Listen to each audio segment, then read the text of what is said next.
Movie के start में हमें ये बताया जाता है कि अब साइंस ने इतनी तरक्की कर ली है कि वो हमें ये बता सकती है कि कहाँ पर सोल एग्जिस्ट करती है और कहाँ पर नहीं करती। यानी कि साइंस हमें सोल के बारे में सब कुछ बता सकती है। अगली सीन में हमें बहुत सारी आंखें दिखाई जाती हैं। उन आंखों पर फोकस करके हमें ये बताया जाता है कि किसी भी दो इंसानों की आंखें एक जैसी कभी भी नहीं हो सकती। यानी कि सभी लोगों की आंखें एक दूसरे से बिल्कुल अलग हैं। यानी इसका मतलब ये है कि सारी आंखें यूनिक हैं, बिल्कुल हमारे फिंगरप्रिंट्स की तरह। यानी जिस तरह फिंगरप्रिंट्स एक जैसे नहीं हो सकते, बिल्कुल वैसे ही आंखें एक जैसी बिल्कुल भी नहीं हो सकती। नेक्स्ट सीन में हमें मूवी का मेन कैरेक्टर एक लड़का दिखाया जाता है जिसका नाम इयान होता है। इयान असल में एक साइंटिस्ट होता है। यहाँ पर हम देखते हैं कि इयान जानवरों की आंखों पर रिसर्च कर रहा है। इसके बाद हम इयान की ही आवाज में उसकी कहानी सुनते हैं। ये उसकी जिंदगी की एक ऐसी कहानी थी जिसने की उसकी पूरी लाइफ को ही चेंज करके रख दिया। और यहाँ से सीन शिफ्ट होकर जाता है कई साल पहले, यानी जब इयान कॉलेज में पढ़ता था।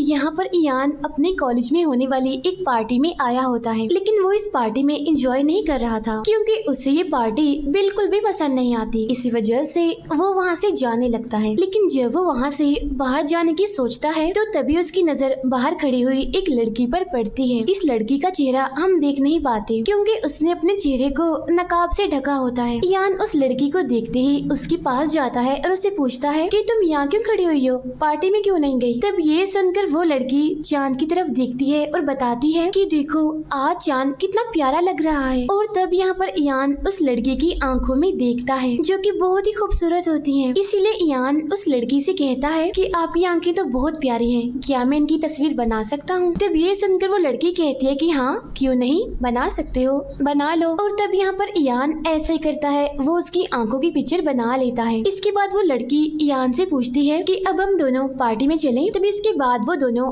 पार्टी में आ जाते हैं जहाँ इस बार वो दोनों काफी एंजॉय कर रहे थे। अगले सीन में इयान अपने एक दोस्त के साथ अपनी लैब में काम कर रहा होता है और तब इतनी ही देर में इयान की फीमेल फ्रेंड जो कि उसकी कोलीग भी थी वो वहाँ पर आती है और वो इस लैब में इयान के साथ काम करती है और आज भी वो हमेशा की तरह इयान के साथ काम करने के लिए आई होती है। इसके बाद इयान उन्हें अपना एक एक्सपेरिमेंट दिखाता है जो कि उसने चूहों की आंखों पर किया था। तब ये देखकर इयान की कोलीग उससे काफी इम्प्रेस होती है। फिर अगले ही सीन में हम इयान को उसके घर पर देखते हैं जो रात के टाइम उस लड़की की आंखों की तस्वीर देख रहा था, यानी वही नकाब वाली लड़की जो कि उसे पार्टी में मिली थी। तब उसकी आंख को देखते देखते इयान सो जाता है। अगली सुबह इयान अपनी लैब में जाने के लिए एक बस में जाता है, लेकिन फिर किसी वजह से वो रास्ते में ही बस से उतर जाता है। लेकिन तभी उसकी नजर सामने एक बिल बोर्ड पर पड़ती है जिसमें उसी लड़की की आंखें बनी होती हैं, यानी जिससे वो पार्टी में मिला था, जिसकी तस्वीर भी उसने बनाई थी। यहाँ पर इयान को ये बात पता चल जाती है कि असल में ये लड़की एक मॉडल है। इसके बाद इयान अपनी लैब आकर उस मॉडल यानी कि उस लड़की के बारे में सर्च करता है कि उस लड़की का नाम सोफी है जो काफी खूबसूरत मॉडल है। इसके बाद हम इयान को एक ट्रेन में देखते हैं जहाँ उसे ट्रेन में वही मॉडल यानी कि सोफी दिखाई देती है जो कि इयान से कुछ दूरी पर ही बैठी होती है। फिर इयान अपनी जगह से उठता है और सोफी के पास जाकर बैठ जाता है और जब सोफी इयान को देखती है तो वो भी उसे पहचान लेती है, लेकिन इसके बावजूद भी वो कोई रिएक्ट नहीं करती, यानी कि वो उससे कोई भी बात नहीं करती। और जैसी ट्रेन रुकती है वो वहाँ से बाहर निकल जाती है। तब उसके पीछे पीछे इयान भी चला जाता है जहाँ थोड़ी ही दूर जाने पर वो दोनों ही एक दूसरे से बातें करने लगते हैं। जहाँ बातों में सोफी इयान को बताती है कि मैं अर्जेंटीना में पैदा हुई थी, लेकिन फिर जब मैं 11 साल की हुई तो तभी से वो अपनी दादी के साथ फ्रांस आ गई थी। तभी ये सुनकर इयान भी सोफी को अपने बारे में बताता है कि मैं असल में एक साइंटिस्ट हूँ और मैं जानवरों की आंखों पर रिसर्च कर रहा हूँ। और सोफी क्या मैं तुम्हें एक बात बताऊँ, आज तक मैंने जितनी भी आंखों को देखा है उनमें से मुझे सबसे ज्यादा खूबसूरत आंख तुम्हारी लगी। इसी वजह से उस दिन मैंने तुम्हारी आंखों की तस्वीर बनाई थी क्योंकि तुम्हारे जैसी आंखें मैंने कभी भी नहीं देखी। अब उनकी बातों से उनके बीच एक कनेक्शन बन जाता है जहाँ बाद में सोफी इयान के साथ उसके घर आ जाती है जहाँ वो दोनों एक दूसरे के साथ काफी बातें करते हैं और काफी अच्छा टाइम वो गुजारते हैं। फिर एक दिन जब वो दोनों बाहर घूम रहे होते हैं तो उन्हें वहाँ पर एक सफेद मोर दिखता है जो कि काफी खूबसूरत लग रहा था। तब उसे देखकर सोफी इयान को बताती है कि इंडियन कल्चर में सफेद मोर को सोल का सिंबल कहा गया है, यानी कि जहाँ पर भी सफेद मोर होगा वहाँ आसपास जरूर कोई ना कोई सोल होगी। तब ये सुनकर इयान उस मोर के बारे में साइंटिफिक फैक्ट्स बताने लगता है और इस बात से हम ये समझ पाते हैं कि वो दोनों एक दूसरे के बिल्कुल ऑपोजिट हैं, यानी कि बिल्कुल अलग अलग हैं। वो यहीं पर हम देखते हैं कि इयान अब सोफी के घर पर ही रहने लगा है उसके साथ, जहाँ पर सोफी इयान को अपने पेरेंट्स की तस्वीर दिखाती है। अब उसके पेरेंट्स की तस्वीर को देखकर इयान भी उदास हो जाता है क्योंकि उनकी तस्वीर को देखकर उसे अपने पेरेंट्स की याद आने लगती है। इसी वजह से वो खुद को संभालते हुए वहाँ से चला जाता है। यही हम सोफी के घर में एक मूर्ति को भी देखते हैं और ये मूर्ति भी इंडिया से बिलोंग करती थी। और अब ये देखकर हम ये समझ पाते हैं कि सोफी को इंडियन कल्चर से काफी लगाव है, वो इंडियन कल्चर को काफी पसंद करती है। अगले दिन हम इयान और उसकी कोलीग को देखते हैं जो कि अपने लैब में एक एक्सपेरिमेंट पर काम कर रहे थे, जिसमें एक कीड़ा जिसके पास आंख नहीं थी वो उस कीड़े को इस एक्सपेरिमेंट के जरिए आंखें दे रहे होते हैं, क्योंकि इयान का मानना ये था कि हमारी आंखें गॉड का दिया हुआ कोई गिफ्ट नहीं है, बल्कि जब इंसान पैदा हुआ तो इंसान की बॉडी में ग्रो करने वाला एक डेवलप्ड ऑर्गन है। इसके बाद इयान घर आकर सोफी को प्रपोज करता है और उससे पूछता है क्या तुम मुझसे शादी करोगी। तब इस बात के लिए सोफी फौरन मान जाती है और फिर अगले ही दिन वो दोनों शादी करने के लिए कोर्ट चले जाते हैं। लेकिन वहाँ जाकर उन्हें ये पता चलता है कि आज उनकी शादी नहीं हो सकती। तब इस बात से वो दोनों उदास होकर घर वापस जाने लगते हैं। लेकिन तभी इयान के पास उसकी कोलीग का फोन आता है जो इयान को बताती है कि हम जिस कीड़े पर एक्सपेरिमेंट कर रहे हैं ना, उसे हम साइंस की मदद से आंखें दे सकते हैं। और अब ये सुनकर तो इयान की खुशी का कोई ठिकाना ही नहीं रहता। इसीलिए वो सोफी को भी इस बारे में बताता है और उसे अपने साथ लैब चलने के लिए कहता है। फिर जब इयान और सोफी लैब में आते हैं तो इयान सोफी को अपनी कोलीग से मिलवाता है। यहाँ पर इयान और उसकी कोलीग सोफी को उस कीड़े के बारे में बताते हैं, यानी कि हम इस पर एक्सपेरिमेंट कर रहे हैं और इसे आंखें दे रहे हैं। जब ये सुनकर सोफी इयान पर गुस्सा करने लगती है। वो कहती है कि ये सब कुछ तुम गलत कर रहे हो क्योंकि ये नेचर के रूल्स के खिलाफ है, क्योंकि गॉड ने जिस इंसान को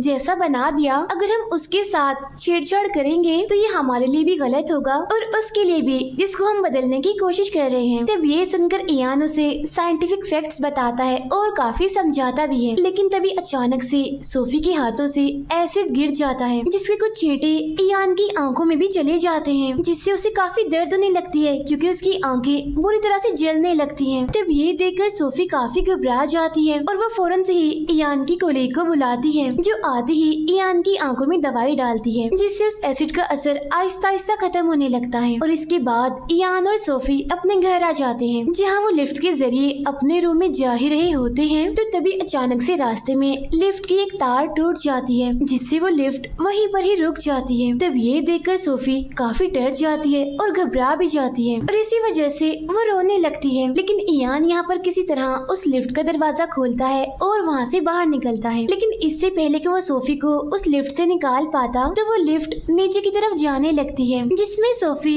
बुरी तरह फंस जाती है और इसी वजह से उसकी यहीं पर ही मौत हो जाती है। अब ये देखकर इयान काफी दुखी हो जाता है और गहरे सदमे में वो चला जाता है। अब यहाँ पर हम देखते हैं कि सोफी ने इयान को बताया था कि जब मैं मरूंगी तो मुझे दफनाना नहीं बल्कि मुझे जला देना। इसीलिए अब इयान ऐसा ही करता है, वो उसकी डेड बॉडी को जलाकर उसकी बोन्स को चर्च के पीछे दफना देता है। सोफी को खोने की वजह से इयान इतना डिप्रेशन में चला जाता है कि वो नशे करने लगता है, ड्रग एडिक्ट बन जाता है। फिर एक दिन उसके पास उसकी कोलीग की कॉल आती है जो इयान से कहती है कि मैं तुम्हारे घर आ रही हूँ। घर आकर वो इयान को वही कीड़ा दिखाती है जिस पर वो एक्सपेरिमेंट कर रहे थे। जी हाँ, उनका एक्सपेरिमेंट कामयाब भी रहा क्योंकि अब वो कीड़ा देख सकता था। लेकिन उस कीड़े को देखकर इयान को सोफी की याद आने लगती है। वो इतना दुखी हो जाता है कि अपनी कोलीग के गले लगकर वो रोने लगता है। इसके बाद हमें मूवी में 7 साल बाद का टाइम दिखाया जाता है, जहाँ हम इयान को टीवी इंटरव्यू में देखते हैं, जिसमें वो बताता है कि किस तरह मैंने उस कीड़े को आंख देकर नेचर के रूल को बदल दिया। अगले सीन में हम इयान, उसके दोस्त और उसकी कोलीग को डिनर करते हुए देखते हैं, जहाँ हमें पता चलता है कि इयान की कोलीग की इयान के फ्रेंड के साथ ही शादी हो गई है, जहाँ अब उन दोनों का बेबी होने वाला है और कुछ दिन के बाद उनका एक बेटा पैदा होता है, जहाँ पर एक नर्स उस बच्चे की आंखों का आईरिस स्कैन करता है, जिसके जरिए उन्हें पता चलता है कि इस बच्चे की आंखें एक आदमी से मिलती हैं जो कि आर्मी मैन है। लेकिन इस बात को कोई भी सीरियस नहीं लेता और इस बात को ये कहकर टाल दिया जाता है कि शायद कंप्यूटर खराब है, उसमें कोई ग्लिच आ गई है। फिर कुछ सालों बाद जब वो बच्चा थोड़ा बड़ा हो जाता है तो इयान के पास एक डॉक्टर की कॉल आती है जो उसे कहती है कि हम उस बच्चे पर कुछ टेस्ट करना चाहते हैं और तब इसके लिए इयान और उसकी कोलीग उस बच्चे को लेकर हॉस्पिटल पहुंच जाते हैं, जहां उस बच्चे को 2 डॉग्स की तस्वीरें दिखाई जाती हैं। तब उन डॉग्स में से वो बच्चा एक को सिलेक्ट करता है। इसके बाद उस बच्चे को 2 फीमेल्स की तस्वीरें दिखाई जाती हैं और उनमें से भी वो एक को सिलेक्ट करता है। उस तस्वीर को सिलेक्ट करते ही वो बच्चा रोने लगता है और तब उनका ये एक्सपेरिमेंट यहीं पर ही खत्म हो जाता है, जिसके बाद ये लोग अब वापस घर आ जाते हैं। घर आने के बाद वो उस आदमी के बारे में पता लगवाने लगते हैं, यानी जिसकी आंखें उस बच्चे से मिलती थी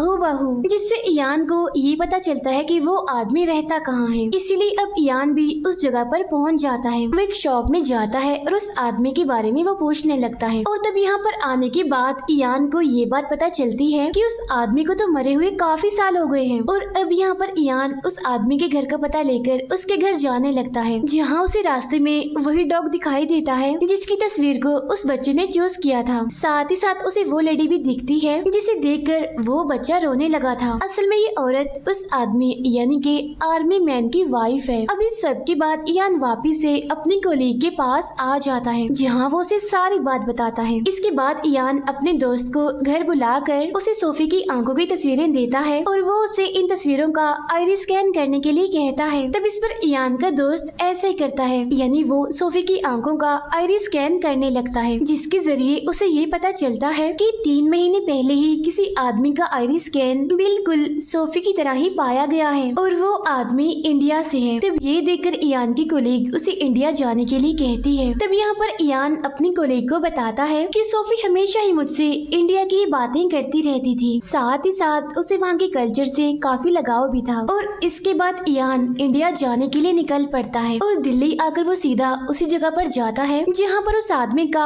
आईरिस स्कैन हुआ था। यहाँ पहुंचकर इयान एक लड़की से मिलता है जो कि यहाँ की मैनेजर होती है। तब इयान उसे सोफी की आंखें दिखाते हुए उसे कहता है कि कुछ महीने पहले सेम ऐसी आंखें यहाँ पर रजिस्टर हुई थी। तब उन आंखों को देखते ही वो मैनेजर पहचान लेती है और बताती है कि ये आंखें असल में एक छोटी सी बच्ची की हैं, लेकिन मैं ये नहीं जानती कि इस टाइम वो बच्ची कहाँ पर है। तब ये सुनकर इयान उस मैनेजर से कहता है कि क्या आप मेरी मदद कर सकती हैं इस बच्ची को ढूंढने में। तब उसकी मदद करने के लिए वो मैनेजर मान जाती है और वो इयान से कहती है कि ठीक है, आप कल आइएगा। फिर अगले दिन वो मैनेजर इयान को लेकर एक जगह पर आती है और वो वहाँ के लोगों से उस बच्ची के बारे में पूछती है, जहाँ उन्हें ये पता चलता है कि उस बच्ची के पेरेंट्स की मौत हो गई है और तो और उसका इस दुनिया में कोई भी नहीं है, उसका तो अपना घर भी नहीं है, इसीलिए कोई भी नहीं जानता कि वो बच्ची इस टाइम कहाँ पर है। और तभी यहाँ पर इयान को एक आइडिया आता है, वो सोफी की आंखों की तस्वीर बिल बोर्ड पर लगवा देता है। फिर अगले सीन में हम इयान और उस मैनेजर को एक साथ देखते हैं। यहाँ वो मैनेजर इयान से कुछ सवाल करती है, यानी क्या तुम रिलीजियस हो, क्या तुम गॉड पर यकीन रखते हो। तब ये सुनकर इयान कहता है कि मैं एक साइंटिस्ट हूँ और मैं बस साइंटिफिक फैक्ट्स पर ही यकीन रखता हूँ और मैं इन चीजों पर बिल्कुल भी यकीन नहीं करता। अगले दिन हम इयान को देखते हैं जो कि उस बिली बोर्ड के पास बैठा होता है, लेकिन तभी यहाँ पर इयान एक बच्ची को देखता है जो कि उस बिली बोर्ड को बड़े ही गौर से देख रही होती है। और जैसे इयान उस बच्ची की आंखें देखता है तो वो इसे पहचान लेता है कि असल में ये बच्ची कोई और नहीं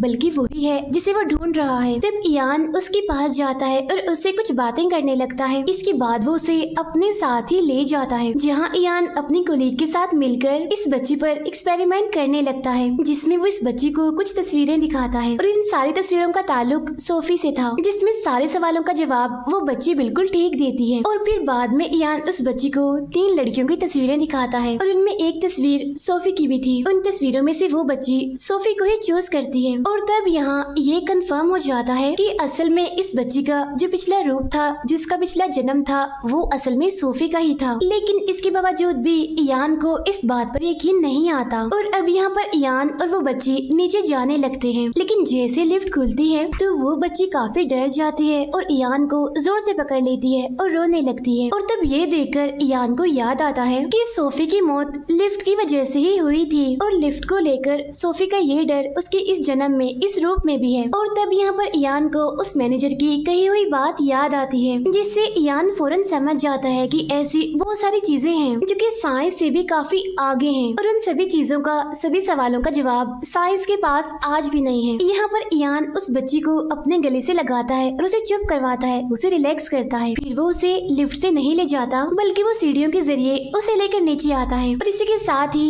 ये मूवी यहीं पर एंड हो जाती है। Thank you for watching.